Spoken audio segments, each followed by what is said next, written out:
Hello and welcome to my YouTube channel again. मैं अपने room में शिफ्ट हो गया हूँ जर्मनी में। और यहाँ पे मैं अपनी पहली एक वीडियो कर रहा हूँ। तो मैंने एक माइक लिया छोटा सा, तो ताकि वीडियो में आवाज़ में क्लैरिटी बनी रहे। मैं अब इसी को यूज़ करके अपनी ये वीडियो बनाऊँगा। तो आज एक्चुअली जो बात करनी है वो बात करनी है हमने कि कितने पैसे लगते हैं जर्मनी आने तक, ज़ीरो से लेके एंड तक जितने भी पैसे लगते हैं। मैंने उनकी एक लिस्ट बनाई है, मेरे हाथ में वो पेपर है जो जो मेरे लगे हैं, और ऑलमोस्ट हर बंदे के इतने ही लगते हैं। थोड़े बहुत डिफरेंस हो सकता है, थोड़ी बहुत चेंजिंग हो सकती है, लेकिन जो एवरेज अमाउंट है वो इसी के इर्द-गिर्द है।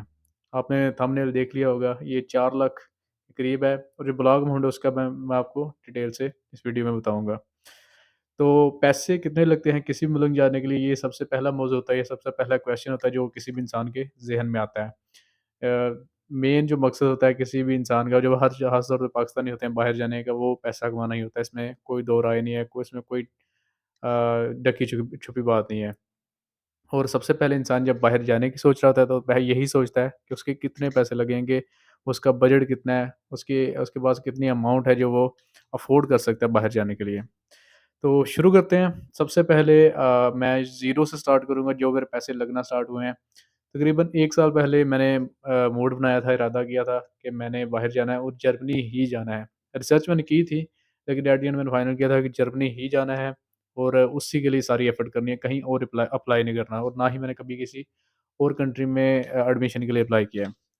तो 1 साल पहले आज से मैंने बनवाया था पासपोर्ट, तो मैं पासपोर्ट से स्टार्ट कर रहा हूँ ताकि ज़ीरो से स्टार्ट हो। 1 साल पहले मैंने पासपोर्ट बनवाया गुजरात से, और इसकी फ़ीस तकरीबन 3500-4000 थी, लेकिन सब कुछ डाल-डूल के 5000 मैंने अभी इसका लिखा हुआ है। तो 5000 पासपोर्ट का। उसके बाद जो मेरी डिग्री टेस्ट होने वाली थी बैचलर की, वो मैंने बाई कोरियर टेस्ट करवाई। उसमें मेरा 3600 बिल बना था, और लेकिन 4000 इसका लिखा है मैंने। तो 5000 पासपोर्ट हो गया, 4000 में एचईसी की डिग्री टेस्ट होगी, अपनी एचईसी से डिग्री टेस्ट होगी अपनी बैचलर की। उसके बाद मैंने आइल्स की तैयारी शुरू कर दी थी। आइल्स की तैयारी के लिए मैंने एक अकेडमी जॉइन की थी, जहाँ मैंने दिया था ₹18,000। और शाहीन अकेडमी ही थी वैसे ये, जलालपुर जट्टा में। जलालपुर जट्टा में शाहीन अकेडमी 18,000 उनकी फ़ीस थी। उसके बाद मैंने आइल्स दिया। आइल्स में मेरे लगे 46,000, जो आइल्स की फ़ीस थी वो मैंने गुजरात में ही दिया था। जो पेपर बेस्ड आइल्स होता है, उसमें मेरे बैंड आए थे 6.5। जब मेरा आइल्स कंप्लीट हो गया, मेरी डिग्री टेस्ट हो गई, मेरे बाकी डॉक्यूमेंट्स पूरे हो गए, तो तब मैंने अप्लाई करना शुरू कर दिया। और तकरीबन 5 से 6 यूनिवर्सिटीज़ में अप्लाई किया था, और उसमें एक यूनिवर्सिटी थी टीयू इलमनाउ, टेक्निकल यूनिवर्सिटी इलमनाउ। तो यहाँ पे अप्लाई करते हुए 2 जो कोर्सेज़ थे, एक था मीडिया टेक्नोलॉजी और एक था RCSE, research in computer and system engineering. यहाँ पे मैंने 75 यूरोज़ इनकी अप्लाई फ़ीस दी थी। तो ये 150 यूरोज़ हो गए, और उस टाइम ये तकरीबन 9-10 महीने पुरानी बात है, तो उस टाइम ये 150 यूरोज़ तकरीबन 34,000 के बनते थे। तो 34,000 अब ये भी ऐड कर लें। उसके बाद जनाब मेरा एडमिशन हो गया, और इलमनाउ में ही हुआ, जहाँ मैंने फ़ीस दी थी एप्लीकेशन फ़ीस, और वहीं पे मेरा एडमिशन हो गया। दोनों कोर्सेज़ में एडमिशन हुआ था, लेकिन मैंने अपने मतलब नेक्स्ट के लिए आरसीएसई चुना, research in computer and system engineering. तो यहाँ मेरा हो गया एडमिशन।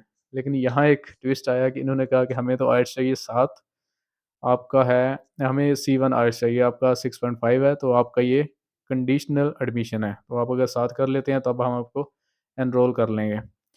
तो उसके लिए मैंने अच्छा, उस टाइम एक और सीन था कि एक ऐप थी, अगर वो उस टाइम वो टीयू लखनऊ की जो यूनिवर्सिटी है, वो उस ऐप का रिज़ल्ट भी एक्सेप्ट कर ली थी कि ऑनलाइन प्ले स्टोर से ऐप कर सकते थे, और उसमें आपने एक टेस्ट देना होता था, और $20 में वो आपको सर्टिफ़िकेट दे देते थे। तो उस टाइम मैंने वो ऐप से भी ऐप डाउनलोड की, उस टाइम मैंने उसके टेस्ट दिया, और वो मैंने टेस्ट क्लियर कर लिया, C1 मेरा उसमें आ गया।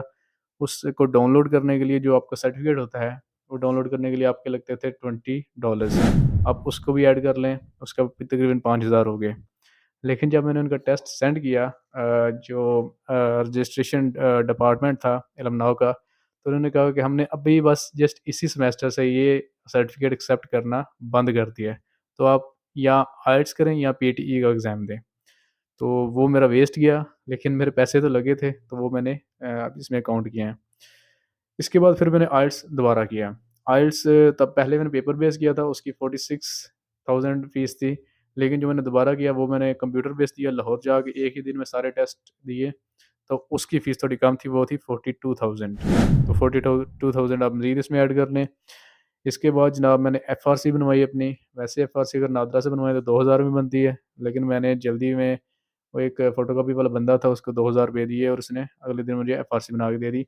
ये होता है कि आप अपने स्पॉन्सर के साथ अपना रिश्ता जो है वो ज़ाहिर करते हैं, उसका प्रूफ़ होता है। इसके बाद मैंने अपना भेज दिया जो आइल्स का आइल्स में मेरे 7 बैंड आ गए। मैंने आइल्स अपना जो भेज दिया यूनिवर्सिटी वालों को, उन्होंने कहा कि आप ठीक है, आप हमें यूनिवर्सिटी फ़ीस पे करें और आपको हम एनरोल कर लेते हैं। तो यूनिवर्सिटी फ़ीस मैंने पे की, वो भी 150 यूरो थी उस टाइम, और उस टाइम मेरे 150 यूरो के बने थे 42,000। तो पहले जब मैंने अप्लाई किया था तब 34,000 बने थे 150 यूरो के, और बाद में जब मैंने फ़ीस पे की थी तो 42,000 150 यूरो के बने थे। इसके बाद मैंने स्पॉन्सर बनाया था अपने भाई को, वो दुबई में होते हैं, और उनकी सैलरी स्लिप्स और बैंक स्टेटमेंट यूज़ की थी। और दुबई में सैलरी स्लिप्स लेना और बैंक स्टेटमेंट लेना ये ठीक-ठाक औखा काम है। ये काफ़ी टफ़ टाइम मिलता है इन लोगों को, क्योंकि वो आईटी डिपार्टमेंट में कुछ इतने ख़ास नहीं होते, तो उनको उनके तकरीबन 300 दिरहम लग गए थे, ये सारी चीज़ें हासिल करते-करते। बैंक स्टेटमेंट 6 महीने की और सैलरी स्लिप्स लास्ट जो होती हैं 3, वो लेते-लेते इनके 300 दिरहम लग गए थे, क्योंकि वो पेड सैलरी स्लिप्स देते हैं, काफ़ी स्टैम्प्स वगैरह लगा के देते हैं, तो काफ़ी ऑथेंटिक होती हैं। तो 300 दिरहम इनके भी, ये तकरीबन 25,000 रुपया ये भी आप ऐड कर लें। इसके बाद इसके बाद जो फ़ोटोकॉपीज़ हैं, जो बायोमेट्रिक इमेजेज़ हैं, ये सारी चीज़ें मिला-मिलू के, अब फ़ोटोकॉपी जब मैंने इंटरव्यू देने जाना था, तो 2 सेट लेके जाने होते हैं, सारे डॉक्यूमेंट्स के, और ये डॉक्यूमेंट मेरे बनते थे तकरीबन 70 पेपर बनते थे। क्योंकि जो सिर्फ़ और सिर्फ़ बैंक स्टेटमेंट थी वही तकरीबन 15 पेजेज़ की थी, और बाकी एडमिशन लेटर के भी 4 पेजेज़ थे, ये तकरीबन 60-70 पेजेज़ बनते थे 1 सेट के। तो तकरीबन ये 150 पेज बन गया था, जो मैंने फ़ोटोकॉपी करवाया था। तो ऑलमोस्ट आप 5,000 रुपए लगा लें फ़ोटोकॉपीज़ और बायोमेट्रिक इमेजेज़ और ये और वो, जो इतना होता है सारा कुछ इनके इनके 5,000 रुपया। इसके अलावा उसके बाद मेरा एडमिशन भी हो गया, मेरा इंटरव्यू भी हो गया, उसके बाद मुझे वीज़ा भी वापस आ गया, वीज़ा लग गया। शॉपिंग का मैंने नहीं लिखा, शॉपिंग आपकी अपनी मर्ज़ी है, चाहे बिल्कुल ना करें, चाहे कर लें, वो मैंने नहीं लिखा, ठीक है। टिकट जो मैंने करवाई थी, वो मैंने करवाई थी तुर्किश एयरलाइन से, स्टूडेंट पैकेज लिया था, तो इसमें लगे थे 1,27,000 रुपए लाहौर टू फ्रैंकफर्ट, 1,27,000 रुपए। इसके अलावा यूनिसिस्ट में मैंने अप्लाई नहीं किया था, उसके कोई पैसा नहीं लगा था। और इसके अलावा एक दोस्त ने मेरी हेल्प की थी एज़ अ कंसल्टेंट, सो वो मुझे लगे थे, उनको मैंने अकोमोडेट किया था 30,000 रुपए में, और इसके अलावा मेरे और कोई खर्चा नहीं हुआ। इसके अलावा जो होता है वो होता है, आपकी सीवी होती है वो आप फ्री में बनाते हैं। उसके अलावा आपकी इंटर और मैट्रिक की डिग्रीज़ ऑलरेडी आपके पास होती हैं, और लेटर ऑफ मोटिवेशन आपने खुद ही लिखना होता है। इसके अलावा प्रोफिशिएंसी लेटर एक होता है इंग्लिश के लिए, वो आपकी यूनिवर्सिटी से आपको फ्री में मिल जाता है। रिकमेंडेशन लेटर आपकी यूनिवर्सिटी से आपको फ्री मिल जाते हैं। लेकिन मेरी यूनिवर्सिटी थोड़ी दूर थी, पंजाब यूनिवर्सिटी थी, तो वहाँ मुझे जाना पड़ा, तो उसका भी किराया वगैरह बनता है। इसके अलावा हेल्थ इंश्योरेंस, ट्रैवल इंश्योरेंस, ये सारी चीज़ें आपको कुरैकल या फंतीबा आपको फ्री में दे देता है।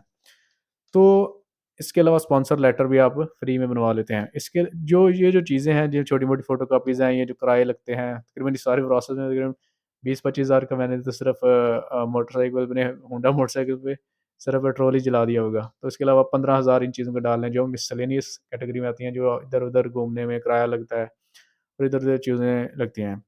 तो ये जितने खर्चे मैंने आपको बताए हैं, ये ऑलमोस्ट बनते हैं 4 लाख रुपया।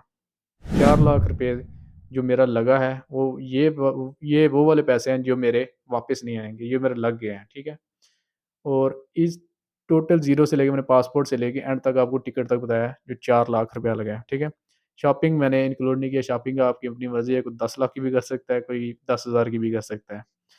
तो 4 लाख रुपया लगा है, अब बात करेंगे ब्लॉक अमाउंट की। ब्लॉक अमाउंट एक्चुअली वो अमाउंट होती है जो आपने ब्लॉक करानी होती है जर्मनी में 1 साल के लिए, और 1 साल के लिए आपने यहाँ पे एक ओपन करना है अकाउंट, वहाँ से पाकिस्तान से पैसे भेजने हैं यहाँ पे, और यहाँ आप हर महीने आके एक अमाउंट होती है जो आपको अनलॉक हो जाती है और आप उसको यूज़ कर सकते हैं 10%।